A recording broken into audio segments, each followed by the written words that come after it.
Olá, sejam muito bem-vindos ao programa Espiritismo e Vida. Se você ainda não se inscreveu aqui em nosso canal, se inscreva, deixe o seu like, compartilhe o vídeo, assim você ajuda a fazer com que a mensagem espírita alcance um número maior de pessoas. Ative as notificações para você ficar por dentro das novidades que acontecem aqui no canal. Nos siga nas nossas redes sociais no Instagram. E hoje, claro, pedindo sempre a inspiração de nosso Senhor Jesus Cristo, dos nossos mentores, espíritos superiores, nós vamos falar sobre crises. Quem de nós nunca passou por um momento de crise, né? E o que são as crises? Crise pode ser muita coisa, né? Pode ser uma alteração repentina que agrava o estado de saúde ali de uma pessoa que está enferma. Pode ser uma crise emocional, né, ou nervosa. Pode ser uma crise econômica que traz desemprego, escassez, empobrecimento. Pode ser um impasse, às vezes, né, uma perturbação na evolução de uma situação determinada. A crise pode estar associada a um momento de perigo, de tensão, né, de conflito. Pode ser uma ruptura ali que tem relação com as nossas crenças, né, ou hábitos. Pode ser um problema, né? Então, as crises, na verdade, são momentos de dificuldade, de aflição que nós vivemos. Né? Quem é espírita sabe que há uma justiça nas aflições, né? Já que nós admitimos a existência de Deus e que Deus é perfeito e suas leis são perfeitas, que Deus é todo poder, justiça, bondade, amor, misericórdia, ou seja, Deus é soberanamente bom e justo. Então, ele não age com capricho, não age com parcialidade, né? Por que eu estou falando isso? Porque nas horas de aflição, muitas vezes, nós nos esquecemos disso e ficamos ali nos perguntando, né? Ah, meu Deus, por que eu estou sofrendo tanto? Né? Por que eu fiquei doente? Por que eu perdi o meu emprego? Por que meu filho está dando tanto problema? Né? Ah, meu Deus do céu, por que uns têm tanto e outros têm tão pouco? A gente vai enveredando por esse caminho de reclamações e desequilíbrios e nós nos esquecemos que toda aflição, todo problema tem uma causa.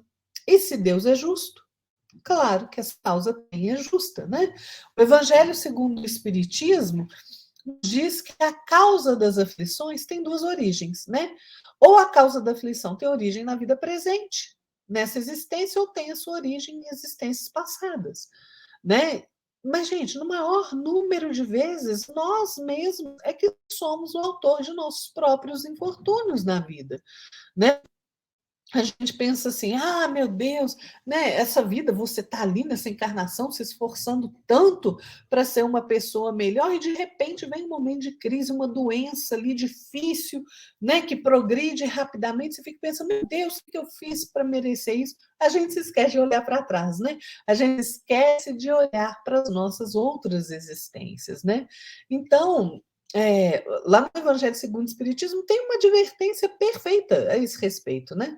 Que todos que têm o coração ferido pelas vicissitudes e as decepções da vida interroguem a própria consciência. Ou seja, se a gente analisar os passos que nós demos, né, nós vamos perceber que a fonte de todos os males que estão nos afligindo agora são consequências do que eu fiz ou do que eu não fiz, né? Porque quando a gente deixa de fazer o bem, quando a oportunidade se apresenta, a gente já está fazendo mal, omissão, né?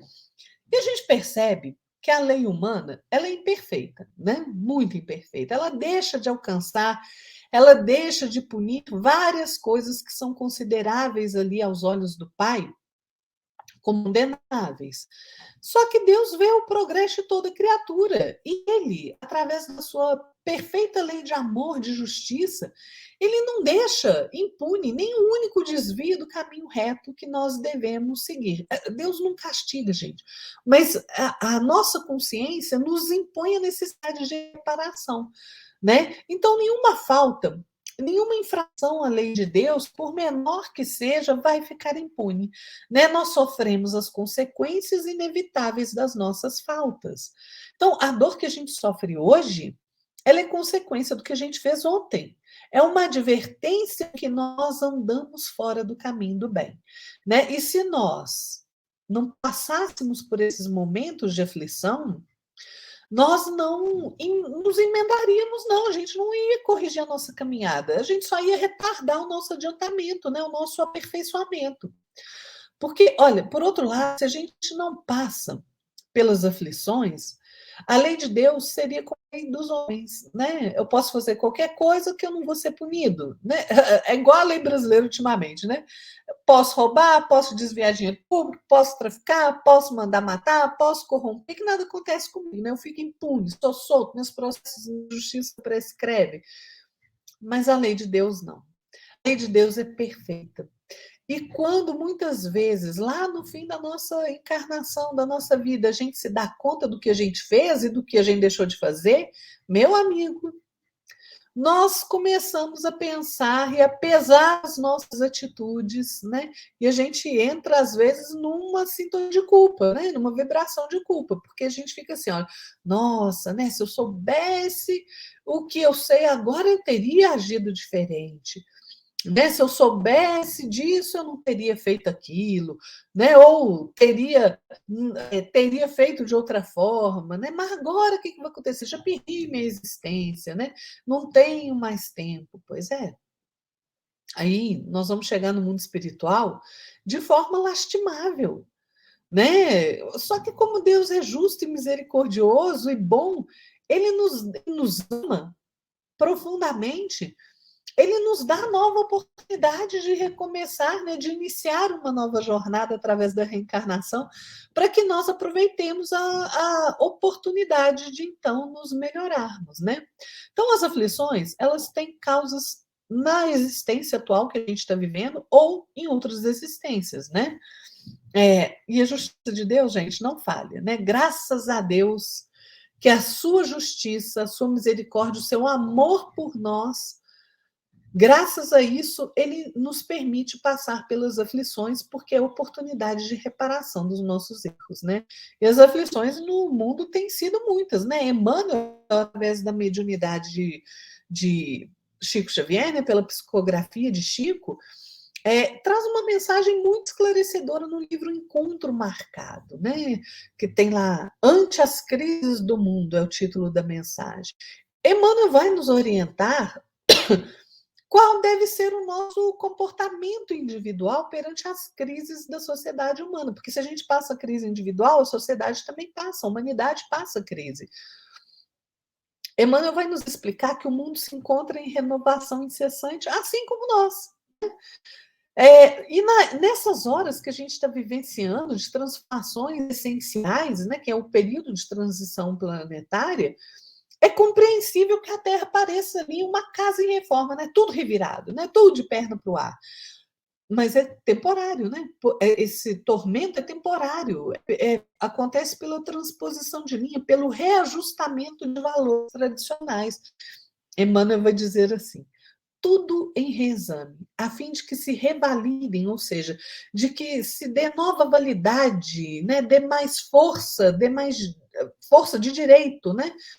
Aos recursos autênticos da civilização, escoimados à ganga dos falsos conceitos de progresso, dos quais a vida se despoja para seguir adiante, mais livre, mais simples, conquanto mais responsável, mais culta. Olha a advertência de Emmanuel. Os valores mesmos morais da sociedade precisam ser revalidados, aqueles que são autênticos da civilização, como família, bondade, caridade, fraternidade, justiça. E tem que ficar livre, né, desses falsos conceitos de progresso que a gente tem visto aí, né, que as pessoas querem impor à sociedade, né, valores falsos. Né? Então a gente precisa se despojar desses valores falsos e para a vida seguir mais livre e mais simples. Né? Então vocês percebem a responsabilidade que é viver nesses tempos de transição, né? A responsabilidade que a gente está encarnado, né? A responsabilidade que é nós comungarmos com ideias e pensamentos de desequilíbrio individual e coletivo, como nós estamos passando por esse período de transição, nós vemos aí muitas ideias estranhas aos ensinamentos de Jesus, né, sendo lançadas aí na tentativa desesperada das trevas de corromper corações e mentes, né? Parece que a nossa existência tem sido ali sacudida pelos ventos das paixões materiais, né? Dos desequilíbrios, da perversidade, da maldade, né? De interesses egoístas, de consumismo desenfreado, de futilidades, né? De comportamento sexual irresponsável, promíscuo. Mas olha, nós não podemos nos esquecer, como diz Emmanuel, que o mundo é o mundo. Nós somos nós. Né? Então, entre o passageiro e o comboio que transporta o passageiro, tem singulares e inconfundíveis diferenças. Né? Vocês imaginam, você está ali dentro de um carro, se o veículo ameaça desastre ali, é possível que quem está dentro do carro ele se converta num ponto de calma, né? Irradiando equilíbrio para as pessoas que estão ali. O planeta está assim, sendo sacudido pelos ventos da mudança, né? Parece que tudo está em desordem, que o caos está tomando conta, né? Uma inversão de valores, tentativas de solapar, né? De arruinar a base da sociedade, que é a família. Parece que a gente está vivendo em constante tumulto. Mas todos nós temos a capacidade de parar em nós mesmos qualquer estímulo de indisciplina ou desordem. Cada um de nós pode, se quiser, assumir as rédeas do comportamento íntimo, né, da própria vida, estabelecer com a própria consciência o reparo necessário de todas as brechas da alma, né, de todos os desequilíbrios através do serviço e da prece. Porque agindo assim, né, a gente consegue, como Emmanuel diz, impedir a invasão da sombra no barco de nossos interesses espirituais. E isso faz com que a gente se preserve contra o mergulho no caos, né? Tanto quanto auxiliando eles que renteiam conosco na viagem de evolução e de elevação. Então, onde nós estivermos, enfrentando qual crise for, qual situação seja, qual aflição, nós precisamos nos tornar pontos de tranquilidade e socorro, né? Nesses tempos aí sombrios em que parece que o desalento, a desesperança se estabelecem, né, que o sol da verdade se ausenta das nossas vidas, né, vamos nos lembrar que uma única velhinha, gente, consegue acender milhares de outros e remove o assédio da escuridão, né? Ou seja, é preciso que nós nos mantenhamos equilibrados e calmos o mais que for possível para que sejamos ponto de reequilíbrio junto aos que convivem conosco, né? O Emmanuel termina essa mensagem no livro Encontro Marcado de forma certeira, preciso, que o mundo se encontra em conflitos dolorosos à maneira de cadinho gigantesco em ebulição para depurar os valores humanos é mais que razoável, é necessário. Entretanto, acima de tudo, diz Emmanuel, importa considerar que devemos ser, não obstante as nossas imperfeições, um ponto de luz nas trevas, em que a inspiração do Senhor possa brilhar.